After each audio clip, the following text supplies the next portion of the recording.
I mentioned that I'm talking about one of the seminal works of modern fantasy, often criticized, often misunderstood. But this is the guy, more than Tolkien, this is the guy that inspired me to write my own fantasy novels. And I found this book, and if you follow me on the X platform at Indiana Jim, you will have already seen this.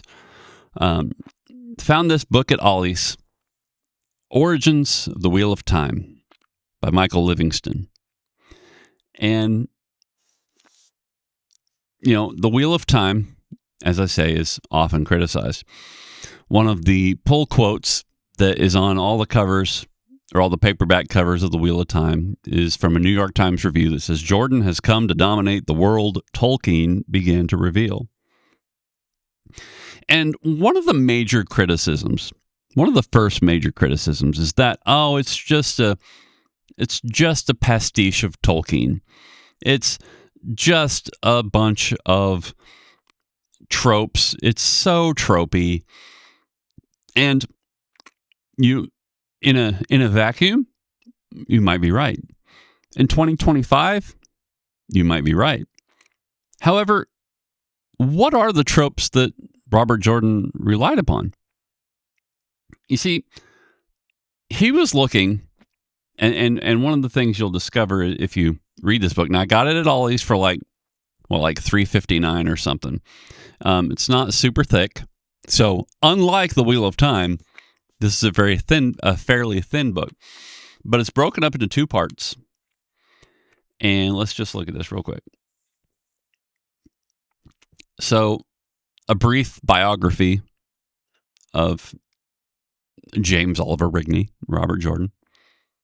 A chapter on Tolkien and Jordan. And then another chapter on how Jordan constructed, or how Robert Jordan constructed the Wheel of Time saga. Then you have this whole section of a glossary of characters and places and events and things and where they come from in the real world.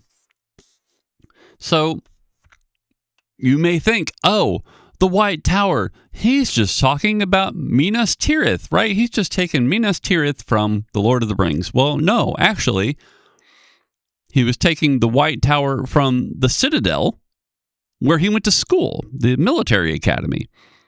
So there are a lot of things where it's a misunderstanding of where Jordan is getting things from.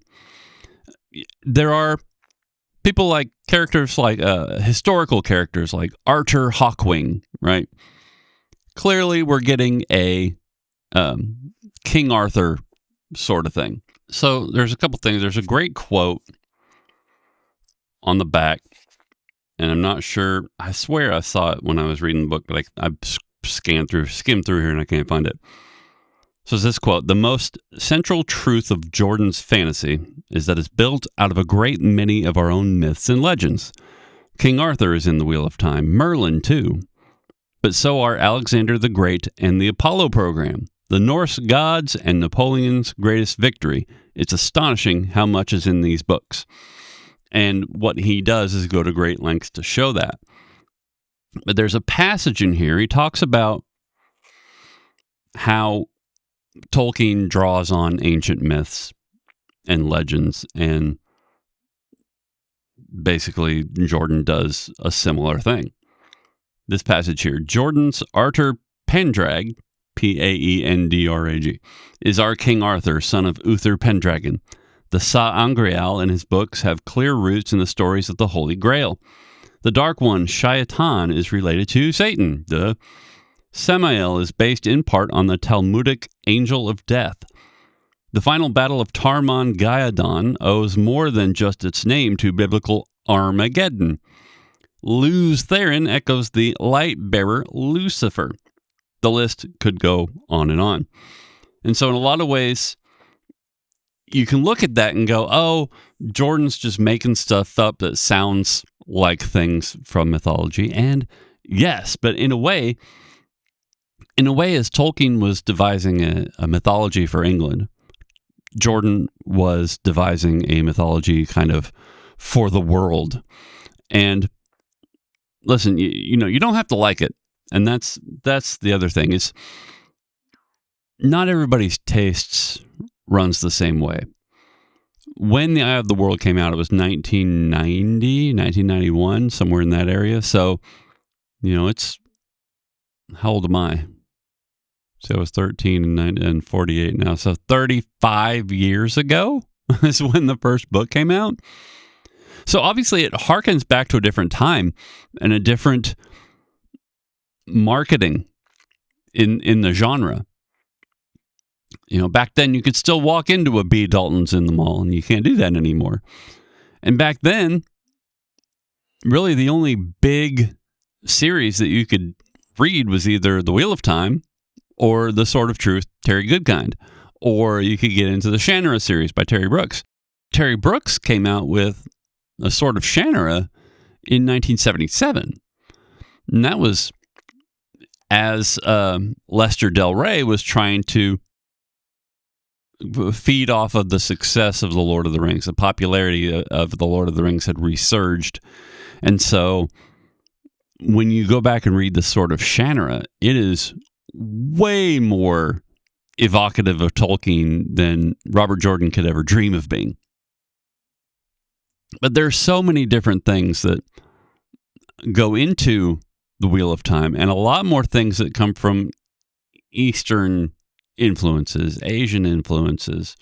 A lot of the things that Jordan saw and was familiar with because of his time in Vietnam is in there, whereas Tolkien's experience came from World War I and being a citizen during the rise of Nazi Germany. So when you really dive into the Wheel of Time, and you dive into this book, Origins of the Wheel of Time, you gain a better understanding, a better appreciation of where Jordan was coming from when he was writing the books. Now, let's talk about the experience of actually reading the books, because when I first picked it up, I had just read The Lord of the Rings, I think. It might have been even later, because I was 21 when I got married in 98. So it was probably, it would have been 99. It would have been early 1999 in the run up to the Lord of the Rings films that were coming out. I picked up the Lord of the Rings, the entire volume, not the 3 separate books, but the entire single book in a larger paperback volume. And I remember loving it, obviously. But when I was finished, I said to myself, I want a series that I can really sink my teeth into. And I remember exactly when this was, when I started reading The Wheel of Time. My wife and I were on a trip to Cleveland, Ohio, and it's about a 5-hour drive from where we are in Indiana, to see John Williams conducting the Cleveland Symphony Orchestra. And my wife was very pregnant at the time. And she was pregnant with our second child, our son, who is named after John Williams. His name is Towner, after John Towner Williams. And as we're in the mall, I forget whether it was in Cleveland or near there or somewhere, we're at the mall nearby looking for something where, need something to occupy our time until the concert. And it was Sunday. We had gone to Parkside Church, where Alistair Begg was the pastor there. And then after that, we went to lunch, and we were in town there in Chagrin Falls or wherever it was, and there's a mall, and we'll go check it out. And we go into the Walden Books. It was another mall bookstore you can no longer go into. But I said to myself, I want to get into one of these really long fantasy series. So that's number one. You have to want something. You have to want a sprawling epic. And Wheel of Time books had their marketing placement, and They were obviously very popular at the time. And we were about 9 or 10 books in. We hadn't quite got to, I think we got through Winter's Heart. I don't think Crossroads of Twilight was out yet. I think Crossroads of Twilight was the first one that I was excited to get to. So I picked up The Eye of the World there in Cleveland, Ohio. And I started reading that thing that night after the concert. Was just thoroughly engrossed. Now, immediately upon starting The Eye of the World, I could easily see all of the Tolkien references, but I was kind of confused about why are we combining trolls and orcs into Trollocs? Like, why? Where does that come from? But what I did was I told myself, I'm in for a penny, in for a pound, right? I am ready to be entertained. I am ready to be led on a merry chase. I'm ready to be led on a merry chase across all of these books. And that's what I was looking for, a very long fantasy series. I still wasn't quite aware of the fact that an author could pass away before finishing his masterwork. That was something that I just didn't have a concept of, right? It's just this guy writes these huge door stoppers, and that's all I know. I know what I'm getting into as far as length of time commitment, because there were 9 books out. I was like, wow, this is amazing. This is going to be incredible. And I don't really know what it is. I guess it was the familiarity with Tolkien that drew me to The Eye of the World and not Terry Goodkind. It just really felt more like Robert Jordan was more my speed, I think, from reading it. Even though I did end up reading The Sword of Truth, and liked it, and I just didn't like much that came after. But I was in love with The Wheel of Time. And I knew when I was reading it, I was in the hands of a capable storyteller. Now, there are people who will tell you that when you get to book 5 and 6 and 7, that the series just is a slog, right? And in one sense, I agree. They really did take time, and there wasn't as much action, but there was a lot more intrigue. And what I realized was that Robert Jordan is telling a story that is affected by and covers nations, countries, entire individual cultures. The main character has to build alliances with entire nation states, and these things don't just happen overnight. We are building a sprawling epic. We are building a War of the Roses type of thing, only a little bit different. It's not the many different kingdoms and kings fighting against each other, but the one man trying to unite multiple kingdoms together in one cause. This is how does the King of Gondor build political alliances with, instead of building a political alliance with Rohan and who else? There's no major armies that Aragorn has to build an alliance with. But Rand al'Thor, he's got so many different countries that he has to build alliances with. Not only that, but then he has to deal with an invading army from across the sea. So not only does he have to build alliances with the nations of the Westlands to unite them in the last battle against the Dark One, Here comes the Shan Chan with their own ideas of how to fight the Dark One. So Rand has to unite nations against the Shan Chan and then turn them to his will to use them to fight against the Dark One in the last battle. There's all these political, sociological things. And then the Shan Chan believe that all people who can channel should be slaves. The ladies of the White Tower, the Aes Sedai, believe that all men who channel go insane, and therefore you have all these built-in biases and prejudices that all these different groups of people have. And Rand has to manage all of that. That takes time to build all that. And those books that people say are a slog. Now, I get it if it's not to your taste, but you do have to be aware of how much time the author is taking to build all of these things up to get to the point we need to get to. And people will, the cynics will be like, oh, he was just padding his word count to sell more books. And that's just not the case. It might feel like you don't know where things are going in book 5 or 6 or whatever.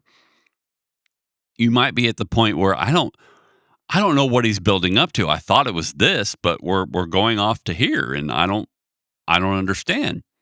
And that's the point, is that you don't understand. And I didn't understand either, but my perspective was, I'm going to trust that the author at least knows where he's getting to.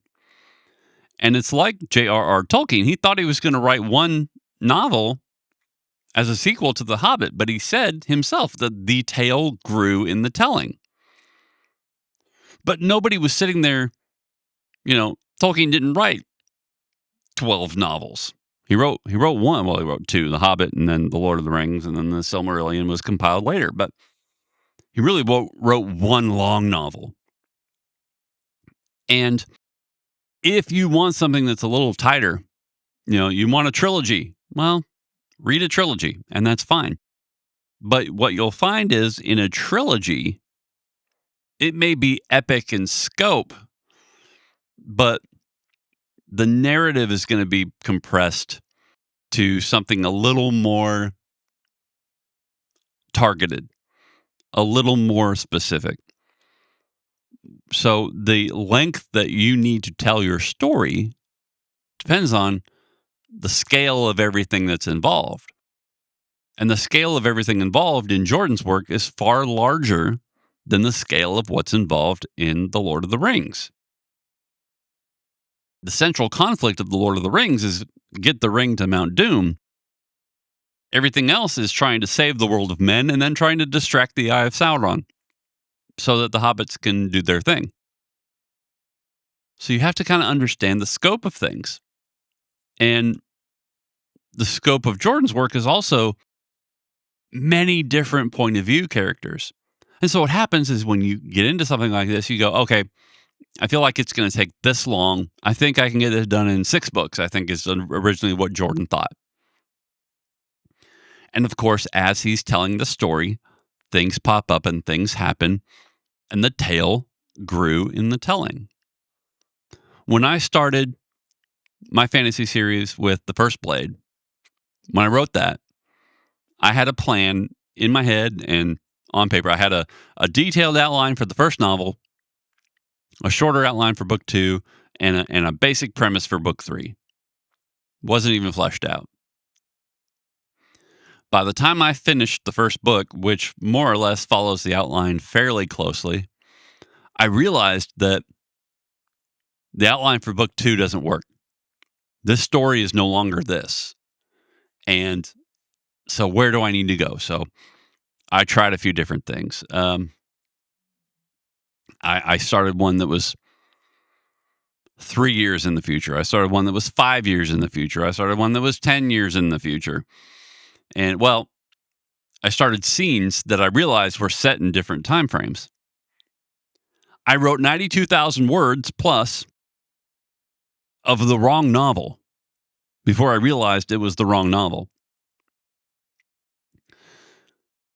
So I went back and looked at it and realized, holy crap, book 2 needs to start right at the end of book 1.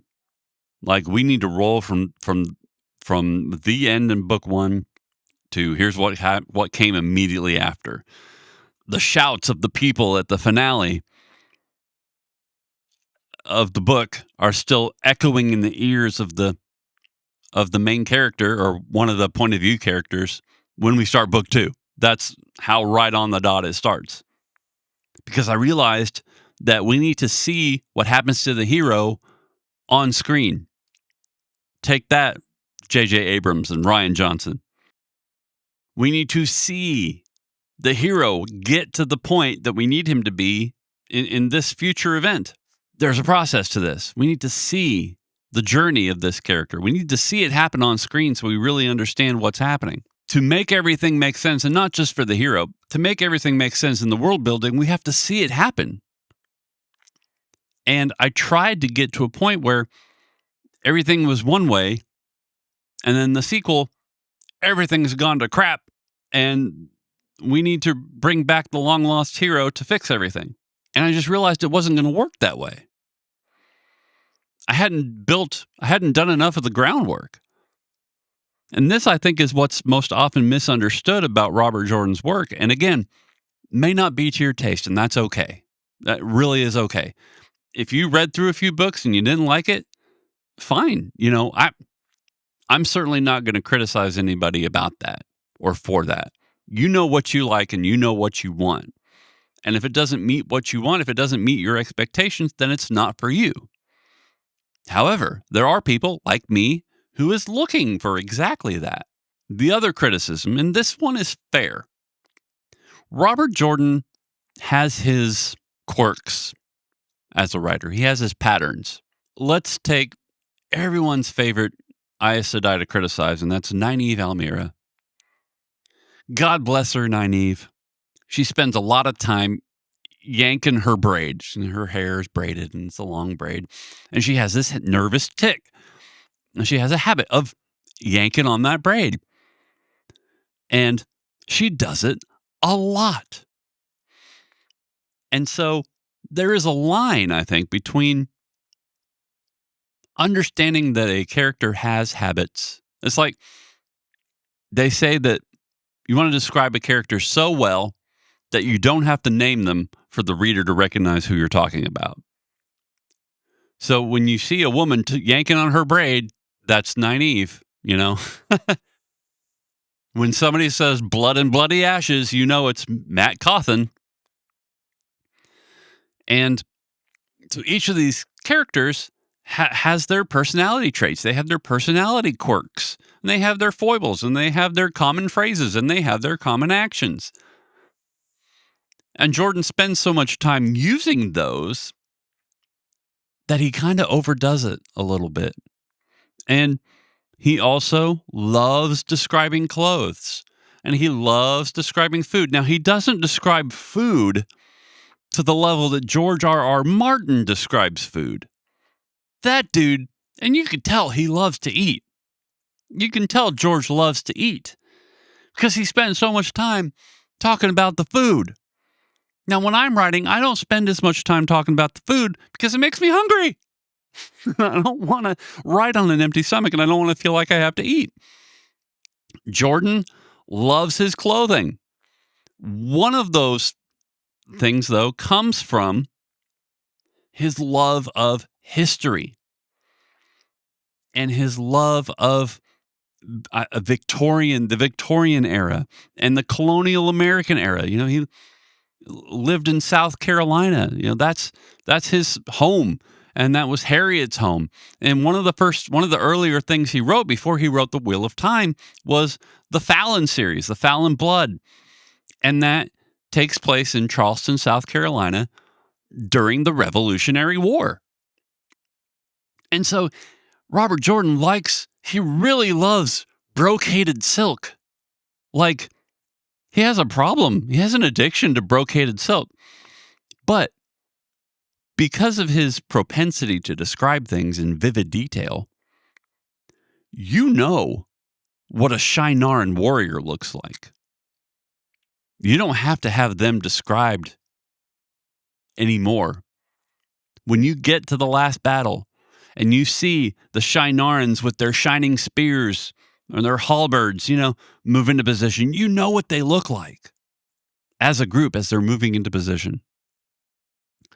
Robert Jordan was an expert at setting a stage, at setting an image so vividly in your mind that you can see it happening in front of you without description.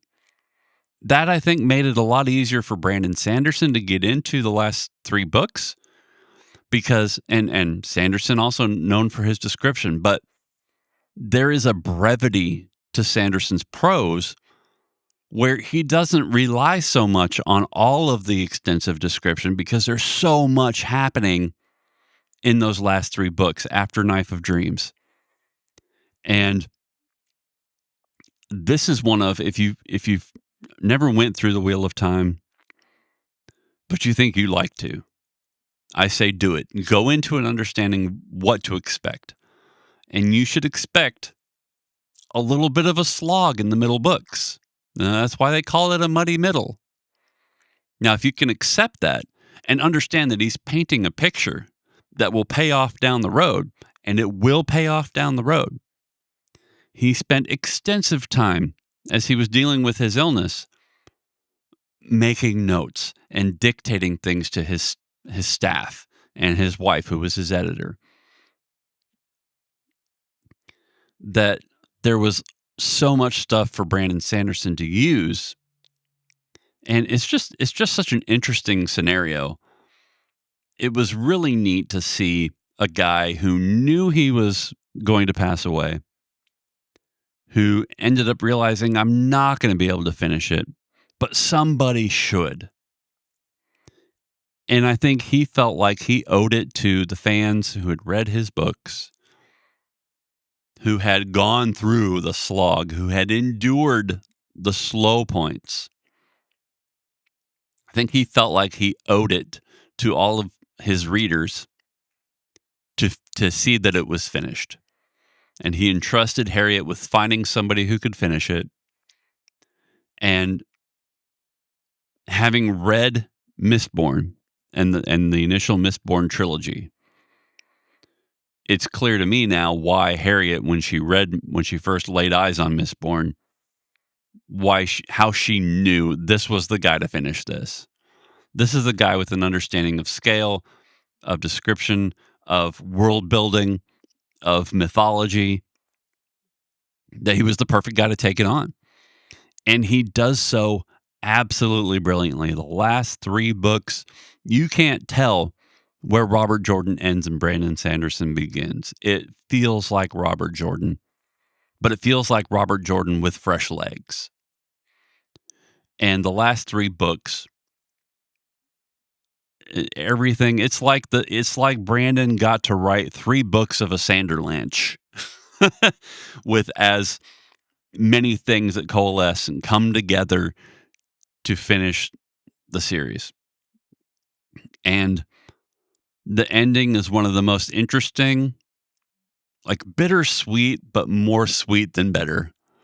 And the implications that are paid off, but the twist of how he pays it off, how he resolves it, and how he leaves things open to the imagination. And he closes many doors, but he opens a window that is really interesting. And man, the fan fiction out of that, I'm sure is great. I haven't looked at it, but I'm sure is wonderful.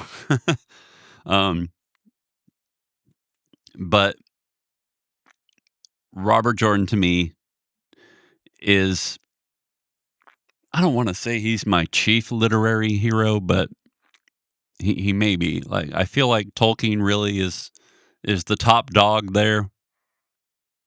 But Robert Jordan comes in absolutely right on his heels. And now there's other authors that I really like that inspire me. Glenn Cook is one. He wrote the Chronicles of the Black Company. Michael Crichton is another. Tom Clancy, Clive Cussler.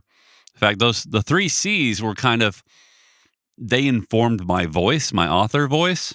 Joe Abercrombie is probably closest to the voice that I aim for. Not as much as the grimdark. I like to call myself Joe Abersofty. So I like to be a little gritty, and I like to have a sense of humor, but I'm not quite as graphically violent, and I'm not quite as vulgar, if you could even call it that at all. I don't like to use language in my books. So so in that case, I'm more like Robert Jordan and Brandon Sanderson. The scope of the Wheel of Time is kind of like the MCU, building up this world, building up these characters, so that by the time you get to the last Infinity War movies, everything makes sense to build up to this emotional climax of the final battle against Thanos. That's the kind of thing that I'm talking about with the Wheel of Time. That's the kind of thing that Robert Jordan did, that even though, just like the MCU, there's middle movies that aren't as good, that are maybe kind of a slog, that maybe aren't as entertaining as some of the other ones, but there's still stuff in there that is used in later films. In the same way, The Wheel of Time is this sprawling epic saga that you'll like some books better than others. You won't like every book the same. But there are books in there that are really, really good. And, The Great Hunt feels more like a medieval Robin Hood sort of story, whereas The Shadow Rising feels like a Western. Robert Jordan wrote Westerns too, and he wrote Conan. I just wanted to get on and talk about Robert Jordan because not only because I picked this book and it brought to mind the experience of reading through the series, but I also wanted to clarify some things and bring up that while he is often criticized, and sometimes fairly, I feel like he's misunderstood more than he ought to be. And I think that it's real popular now to have a hot take and to chime in with your soundbite and talk about Robert Jordan as tropey and put a period on it. But that doesn't cover everything. I think we need a return to nuance in our world. We need to return to having a discussion. And so that's what I want from you. If you would email me, indianagympodcasts@gmail.com, if you want to write your thoughts down. If you want to send a voice memo or an audio file to that email address, please do so. If you are getting this via Substack and you want to leave a comment on the post for this episode, do that. It'll come straight to me. If you are watching on YouTube, please hit the like button. Hit subscribe if you'd like to receive more from me here, and drop a comment under the video and tell me your experience with Robert Jordan, your thoughts on Robert Jordan. Hopefully you've listened to my comments and you can relate it to the context of what I've actually said, and not just chime in with a comment that shows that you didn't watch the video. If you would comment Purple Pimpernel to demonstrate that you watched the whole video, or just put pee-pee. Pee-pee.